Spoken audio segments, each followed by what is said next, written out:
ADHD is a lack of typical development. This leads to developmental gaps from birth as the child's brain is developing. This causes a lack of connectivity in the brain. Now, we understand the brain has billions of neurons, these nerves, and trillions of connections.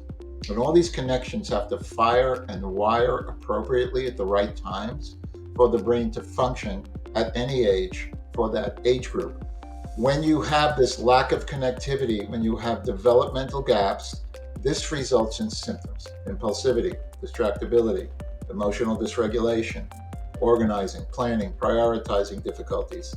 And we need to understand that ADHD is really a dysfunction or a weakness in a specific part of the brain, which we call the frontal lobe, or really the prefrontal cortex, which is right here in the front.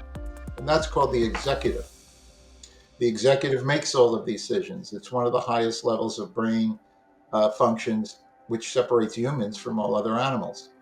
This part of the brain relies on many, many, many other parts of the brain, which we call lower level or bottom up systems in the brain: visual systems, auditory systems, body awareness systems, even movement systems, and even brain stem systems have to all follow a very, very specific blueprint as the brain is developing.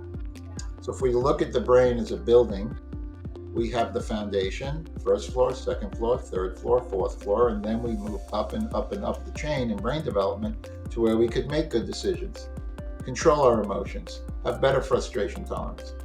But if these systems are not maturing correctly, we cannot expect the executive to be functioning the way it should. So we have to look at the brain as a whole and look at all these systems in the brain to make sure they have developed or are developing appropriately, so that the child or the adult or the teen could make appropriate decisions and act appropriately and reach their potential for their age.